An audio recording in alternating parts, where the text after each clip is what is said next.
如我所欲也。孟子。孟子曰：如我所欲也。熊掌亦我所欲也。二者不可得兼，捨魚而取熊掌者也。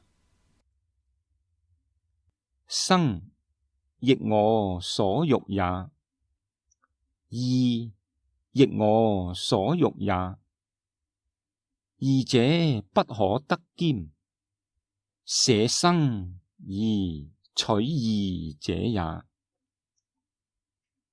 生亦我所欲，所欲有甚於生者，故不為苟得也。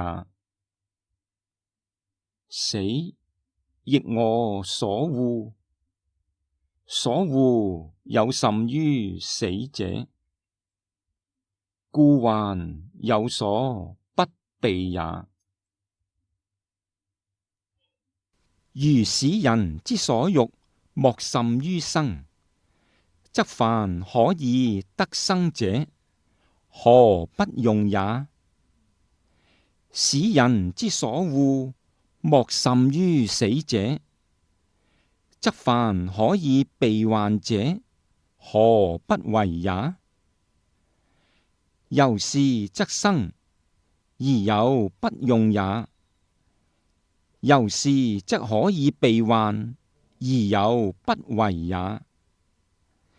是故所欲有甚於生者，所惡有甚於死者。非獨賢者有是心也，人皆有之。賢者能勿喪矣。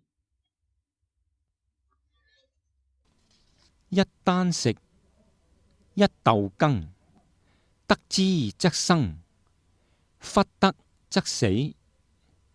夫義而與之，行道之人弗受；畜義而與之，乞人不竊也。萬鐘則不辨禮義而受之，萬鐘於我，何加言？為宮室之美，妻妾之奉，所識窮乏者，得我如。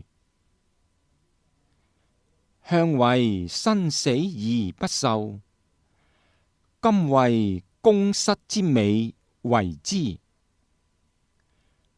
向為生死而不受，今為妻妾之奉為之。向為生死而不受，今為所識窮乏者得我而為之。是亦不可移矣乎！此之謂失其本心。孟子的思想核心是人，二是孔子思想的發展。孟子散文氣勢充沛，感情強烈，富於鼓動性，善於運用譬喻來陳述事理，辨認是非，既能引起人們的注意，又增強了說服力。如我所欲也，一文就較好地體現了這些特點。本文節選自《孟子·告子上》，主要內容是名聖善說。孟子認為，人性天生就有向善的種子，即所謂惻隱之心，人皆有之；羞惡之心，人皆有之；恭敬之心，人皆有之；是非之心，人皆有之。這種善的天性，就是人的本心。本文提出在生和義不能兼顧的情況下，應該捨生取義的觀點，並進一步指出這是每個人都有的本心。